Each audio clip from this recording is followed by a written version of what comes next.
I didn't get into stand-up comedy till I was in my 40s because before that I was happy. It's, I think, a perfect age to get into stand-up because then when somebody asks what you do, you can tell them you're a stand-up comic, and it explains your total lack of success up to this point in your life, and you don't have to go into the actual choices that brought you to your current situation, talking into a microphone in your living room to a computer screen.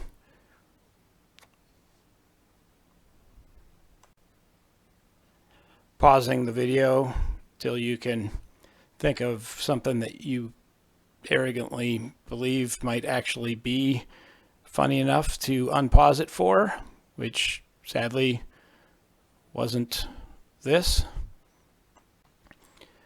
But I am an old white male, so you have to assume that what I think is extremely important and accurate. I know I do. And don't take the fact that I'm going to pause the video again to mean that I don't know exactly what I'm doing or exactly what I'm about to say next. Is this thing recording again? I think this is how this works.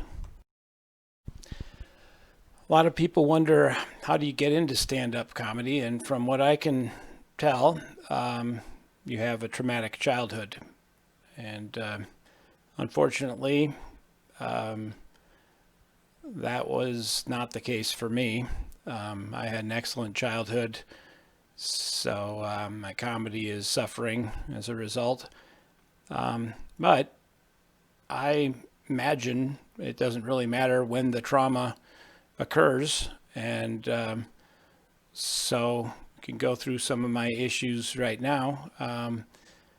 I've got 3 kids, 3 girls, 9, 10, and 12. That was, a mistake naming them that.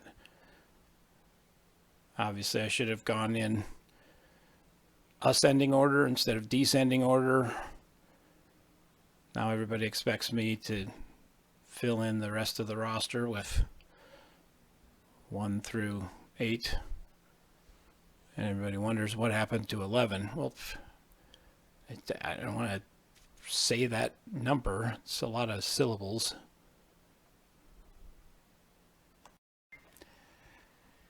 One of my daughters declined to eat her peppers one night, and I pointed out that her sister eats her peppers with ketchup. And this daughter said, I eat my peppers with disgust. I know how she feels, since becoming a parent. I've also, as probably a lot of dads are, also become the family garbage disposal. So, when the kids don't finish something, I'm going to finish it. And the other day, I'm just like, you know what, forget it. I'm drawing the line this time. This time, you finish your own chapstick and crayons. Because, I've had enough of that. So, and you know what, youngest child, no, the brown crayons don't taste like chocolate.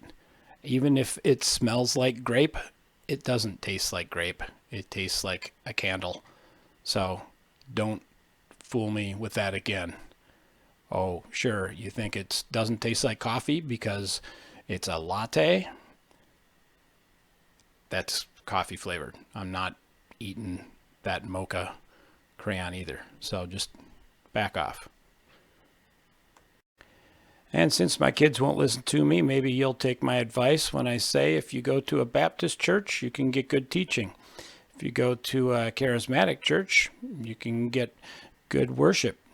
If you go to a Lutheran church, you can get a good nap. So good night to you all.